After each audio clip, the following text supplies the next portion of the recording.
नमस्कार प्रिय मित्रों। उम्मीद करते हैं कि आप सब मस्त और स्वस्थ होंगे और अच्छे से अपनी परीक्षा की तैयारी में लगे होंगे।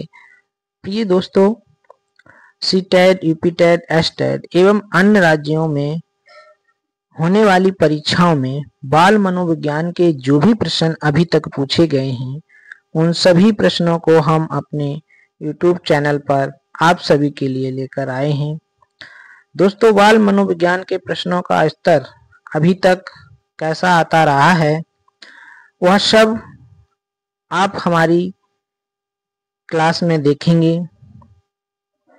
तो दोस्तों, चलिए आज की क्लास प्रारंभ करते हैं। उससे पहले हम आप सभी मित्रों से एक विनम्र निवेदन करते हैं कि जो भी मेरे प्रिय मित्र यह वीडियो पहली बार देख रहे हैं, वह चैनल को सब्सक्राइब जरूर कर लें।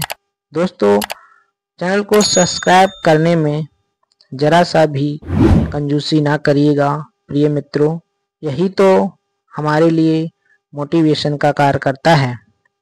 तो दोस्तों, हमारी उम्मीद को कायम रखिएगा और चैनल को सब्सक्राइब जरूर करिएगा। दोस्तों, आज की क्लास का पहला प्रश्न है, विकास का सही संबंध परिपक्वता से है तो उद्दीपन का से है। तो दोस्तों, जो उद्दीपन है उसका संबंध परिवर्तन से है, प्रतिक्रिया से है, प्रयास से है कि परिणाम से है। तो दोस्तों, जो उद्दीपन है उसका जो संबंध है वो प्रतिक्रिया से है। विकल्प नंबर 20 का राइट आंसर हो जाएगा प्रिय मित्रों। चलिए प्रश्न नंबर 2 देखते हैं। प्याजे मुख्यतः के क्षेत्र में योगदान के लिए जाने जाते हैं। तो जो जीन प्याजे हैं वो मुख्यतः उनका जो योगदान रहा वो किसके प्रति रहा? भाषा विकास में, संज्ञानात्मक विकास में, नैतिक विकास में, सामाजिक विकास में। तो दोस्तों, जीन प्याजे मुख्यतः संज्ञानात्मक विकास के लिए जाने जाते हैं। तो विकल्प नंबर 20 का राइट आंसर है। प्रश्न नंबर 3 देखिए। जब कभी दो या अधिक व्यक्ति एक साथ मिलते हैं और एक दूसरे को प्रभावित करते हैं तो वह एक सामाजिक समूह का निर्माण करते हैं। यह कथन आंशिक रूप से सत्य है, कदाचित सत्य है, असत्य है। तो दोस्तों, ये जो कथन है वो पूर्णतः सत्य है। तो विकल्प नंबर 20 का राइट आंसर हो जाएगा। प्रश्न नंबर 4 है, बच्चों के सामाजिक विकास में का विशेष महत्व है? खेल का, बाल साहित्य का, दिनचर्या का, संचार माध्यम का। तो दोस्तों, बच्चों के सामाजिक विकास में खेल का विशेष महत्व है। विकल्प नंबर 20 का सही उत्तर हो जाएगा। प्रश्न नंबर 5 है, भाटिया बैटरी का प्रयोग निम्न में से किसके परीक्षण हेतु किया जाता है? तो दोस्तों, जो भाटिया बैटरी का जो प्रयोग था वो बुद्धि से संबंधित था। तो विकल्प नंबर बी हमारा इसका राइट आंसर है। प्रश्न नंबर 6 देखिए। कोहल वर्ग का विकास सिद्धांत निम्न में से किससे संबंधित है? भाषा विकास से, संज्ञानात्मक विकास से, नैतिक विकास से, सामाजिक विकास से। तो दोस्तों, जो कोहल वर्ग थे उनका जो सिद्धांत था वो नैतिक विकास से संबंधित था। तो विकल्प नंबर सी इसका राइट आंसर हो जाएगा। प्रश्न नंबर 7 है, भाषा विकास में सहयोग करने का कौन सा तरीका गलत है? तो दोस्तों, जो भाषा विकास है उसमें सहयोग करने का जो तरीका गलत है वह है उसकी अपनी भाषा के प्रयोग को अमान्य करना। विकल्प नंबर बी 7 का सही हो जाएगा। प्रश्न नंबर 8 है, प्रिय मित्रों, मानव बुद्धि एवं विकास की समझ शिक्षक को योग्य बनाती है। तो जो मानव बुद्धि एवं विकास की समझ है वो शिक्षक को विविध शिक्षार्थियों के शिक्षण के बारे में स्पष्टता योग्य बनाती है। तो विकल्प नंबर सी इसका राइट आंसर है प्रिय मित्रों। प्रश्न नंबर 9 है, प्रिय मित्रों, निम्नलिखित में से कौन सा सत्य है? तो शिक्षक द्वारा प्रश्न पूछना संज्ञानात्मक विकास में बाधक है। बिल्कुल गलत है। विकास और सीखना दोनों सामाजिक सांस्कृतिक संदर्भों से अप्रभावित रहते हैं। ये भी गलत है। शिक्षार्थी एक निश्चित तरीके से सीखते हैं। नहीं, ये भी गलत है। तो दोस्तों, इसका उत्तर हो जाएगा खेलना संज्ञान और सामाजिक दक्षता के लिए सार्थक है। तो विकल्प नंबर डी इसका राइट आंसर है। प्रश्न नंबर 10 है, सामाजिकरण है। तो दोस्तों, जो सामाजिकरण है वह है समाज के मानदंडों के साथ अनुकूलन। तो विकल्प नंबर डी इसका राइट आंसर है। प्रश्न नंबर 11 है, सीता ने हाथ से दाल और चावल खाना सीख लिया। जब उसे दाल और चावल दिए जाते तो वह दाल चावल मिलाकर खाने लगती। अपनी चीजों को करने के लिए अपने स्कीमों में दाल और चावल खाने का कर लिया है। तो उसने क्या कर लिया है? तो दोस्तों, अंगीकार, समाजित, अनुकूलित, समुचितता। दोस्तों, इसका उत्तर हो जाएगा प्रश्न नंबर 11 का विकल्प नंबर सी, अनुकूलित। प्रश्न नंबर 12 है के अतिरिक्त बुद्ध के निम्नलिखित पक्षों को स्टर्नबर्ग के त्रतंत्र सिद्धांत में संबोधित किया गया है। तो दोस्तों, वह है हमारा सी, विकल्प नंबर सामाजिक। प्रश्न नंबर 13 है हार्वर्ड गार्डनर का बुद्धि का सिद्धांत पर बल देता है। तो जो हार्वर्ड गार्डनर का बुद्धि सिद्धांत था वह दोस्तों प्रत्येक व्यक्ति की विलक्षण योग्यताओं पर बल देता था। विकल्प नंबर डी इसका सही उत्तर हो जाएगा। था, फा, चा दुनिया है। तो दोस्तों यह है स्वयं, विकल्प नंबर ए इसका सही उत्तर है। दोस्तों प्रश्न नंबर 15 है कक्षा में जेंडर रूढ़वादिता से बचने के लिए एक शिक्षक को, तो जो एक शिक्षक है उसको जेंडर रूढ़वादिता से बचने के लिए लड़के लड़कियों को एक साथ अपारंपरिक भूमिकाओं में रखना चाहिए। तो विकल्प नंबर 20 का राइट आंसर है। प्रश्न नंबर 16 है प्रिय मित्रों, विद्यालयों को किसके लिए व्यक्तिगत भिन्नताओं को पूरा करना चाहिए। तो जो विद्यालय है उसको यह समझने के लिए कि क्यों शिक्षार्थी सीखने के योग्य या अयोग्य हैं। तो विकल्प नंबर डी इसका राइट आंसर हो जाएगा।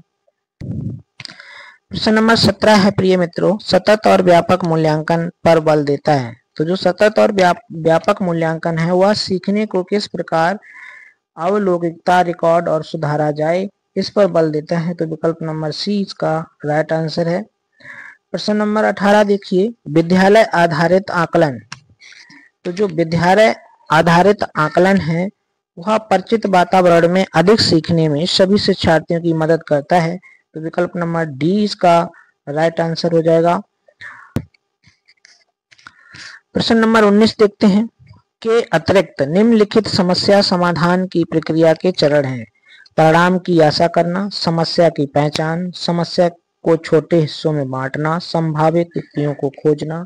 तो दोस्तों इसका उत्तर हो जाएगा विकल्प नंबर सी, समस्या को छोटे हिस्सों में बांटना। प्रश्न नंबर 20 देखते हैं, निम्न में से कौन सा कथन विकास के बारे में सत्य नहीं है। तो जो विकास है उसके बारे में कौन सा कथन सत्य नहीं है।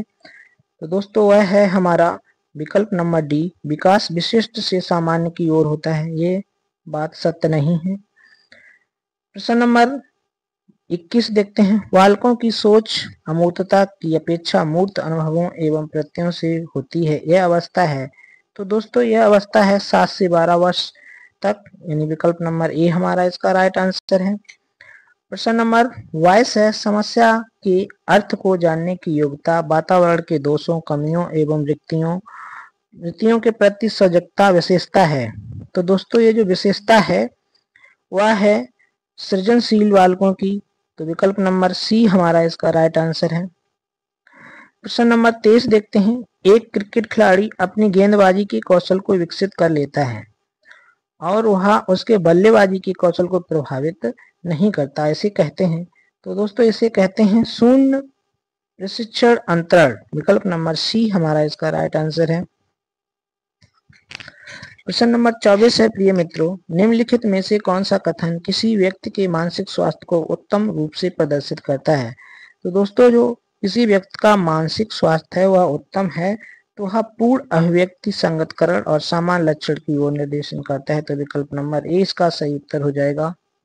प्रश्न नंबर 25 है, फ्रायड, पियाजे एवं अन्य मनोवैज्ञानिकों ने व्यक्तित्व विकास की विभिन्न अवस्थाओं के संदर्भ में व्याख्या की है, परंतु पियाजे ने विभिन्न अवस्थाओं को समझने के लिए संज्ञानात्मक बदलाव के बारे में कहा है। तो विकल्प नंबर सी इसका राइट आंसर है प्रिय मित्रों। प्रश्न नंबर 26 देखते हैं, गिलफोर्ड ने अवसारी चिंतन पद का प्रयोग किसके समान अर्थ में किया है। तो जो गिलफोर्ड थे उन्होंने अवसारी चिंतन पद का प्रयोग सृजनात्मकता के अर्थ में किया है, तो विकल्प नंबर बी इसका राइट आंसर है। प्रश्न नंबर 27 है, निम्न में से कौन सा रुचि के बारे में सत्य नहीं है? तो जो रुचियां होती हैं उसके बारे में कौन सा कथन सत्य नहीं है? तो दोस्तों वह है हमारा रुचियां व्यवहार एवं आकर्षण एवं विकर्षण के प्रतिबिंब नहीं है, तो विकल्प नंबर डी इसका राइट आंसर है। प्रश्न नंबर 28 देखते हैं, व्यक्ति एवं बुद्धि में वंशानुक्रम की नाम मात्र की भूमिका है, महत्वपूर्ण भूमिका है, अपूर्वानुमेय भूमिका है, आकर्षक भूमिका है। तो दोस्तों जो व्यक्ति एवं बुद्धि में वंशानुक्रम है उसमें नाम मात्र की भूमिका है, तो विकल्प नंबर ए इसका सही उत्तर हो जाएगा। प्रश्न नंबर 29 है, जिन इच्छाओं की पूर्ति नहीं होती उनका भंडार गृह निम्न में से कौन सा है? तो दोस्तों वह है इदम, विकल्प नंबर ए इसका सही उत्तर है। प्रश्न नंबर 30 है, रक्षा तंत्र बहुत सहायता करता है। जो रक्षा तंत्र है वह बहुत सहायता करता है हिंसा से निपटने में, दबाव से निपटने में, थकान से निपटने में, अजनबियों से निपटने में। तो दोस्तों यह हो जाएगा दबाव से निपटने में, तो विकल्प नंबर 20 का सही उत्तर है। प्रश्न नंबर 31 है, बालक प्रसंग बोध प्रशिक्षण 3 वर्ष से 10 वर्ष की आयु के बालकों के लिए बनाया गया है। इस प्रशिक्षण में कार्ड में प्रतिस्थापित किए गए हैं।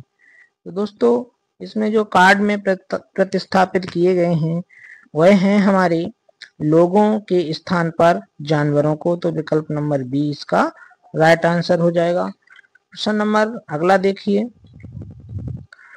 प्रश्न नंबर अगला है, क्रियात्मक अनुसंधान का उद्देश्य है। तो दोस्तों क्रियात्मक अनुसंधान का उद्देश्य है विद्यालय तथा कक्षा की शैक्षिक कार्य प्रणाली में सुधार लाना, तो विकल्प नंबर सी इसका राइट आंसर है। प्रश्न नंबर 33 है, कृष्णा अपनी कक्षा को क्षेत्र भ्रमण पर ले जाती है और वापस लाने पर अपने विद्यार्थियों के साथ भ्रमण पर चर्चा करती है। यह की ओर संकेत करता है। तो दोस्तों यह सीखने के लिए आकलन, आकलन के लिए सीखना, आकलन का सीखना, सीखने को आकलन। तो दोस्तों यह सीखने के लिए आकलन की ओर संकेत करता है, तो विकल्प नंबर ए इसका राइट आंसर हो जाएगा। प्रश्न नंबर 34 है, प्रिय मित्रों शिक्षार्थियों को के लिए प्रोत्साहित नहीं करना चाहिए। तो जो शिक्षार्थी हैं उनको शिक्षक जो प्रश्न पूछते हैं उन सभी प्रश्नों के उत्तर याद करने के लिए प्रोत्साहित नहीं करना चाहिए, तो विकल्प नंबर सी इसका राइट आंसर हो जाएगा। प्रश्न नंबर 35 है, निम्नलिखित में से कौन सा रचनात्मक आकलन के लिए उपकरण नहीं है? तो दोस्तों सत्य परीक्षा है वो रचनात्मक आकलन के लिए उपकरण नहीं है, तो विकल्प नंबर 20 का राइट आंसर हो गया। प्रश्न नंबर 36 है, सबसे अधिक गहन और जटिल सामाजिकरण होता है। तो दोस्तों यह होता है किशोरावस्था के दौरान, तो विकल्प नंबर ए इसका राइट आंसर हो गया। आनुवंशिकता को सामाजिक संरचना माना जाता है। तो दोस्तों जो आनुवंशिकता है को स्थिर सामाजिक संरचना माना जाता है, तो विकल्प नंबर सी इसका राइट आंसर हो गया। पियाजे के अनुसार विकास की पहली अवस्था के दौरान बच्चा सबसे बेहतर सीखता है। तो दोस्तों जो पियाजे के अनुसार विकास की जो पहली अवस्था है उसमें बच्चा इंद्रियों के प्रयोग द्वारा बेहतर सीखता है, तो विकल्प नंबर डी इसका राइट आंसर है। प्रश्न नंबर 39 है, सीखने का वह सिद्धांत जो पूर्ण रूप से और केवल अब लोकनीय व्यवहार पर आधारित है, सीखने के सिद्धांत से संबंध है। तो दोस्तों यह व्यवहारवादी सिद्धांत से संबंध है, तो विकल्प नंबर 20 का राइट आंसर हो गया। प्रश्न नंबर 40 है, अवधारणाओं का विकास मुख्य रूप से का हिस्सा है। तो दोस्तों जो अवधारणाओं का विकास है वह मुख्य रूप से बौद्धिक विकास का हिस्सा है, तो विकल्प नंबर ए इसका राइट आंसर हो जाएगा। तो दोस्तों यह थे आज की क्लास के 40 महत्वपूर्ण प्रश्न। उम्मीद करते हैं कि आप सबको ये प्रश्न पसंद आए होंगे। अगर आपको पसंद आए हैं तो चैनल को सब्सक्राइब और लाइक जरूर करें। मिलते हैं नेक्स्ट वीडियो में नए प्रश्नों के साथ, तब तक के लिए धन्यवाद। जय हिंद।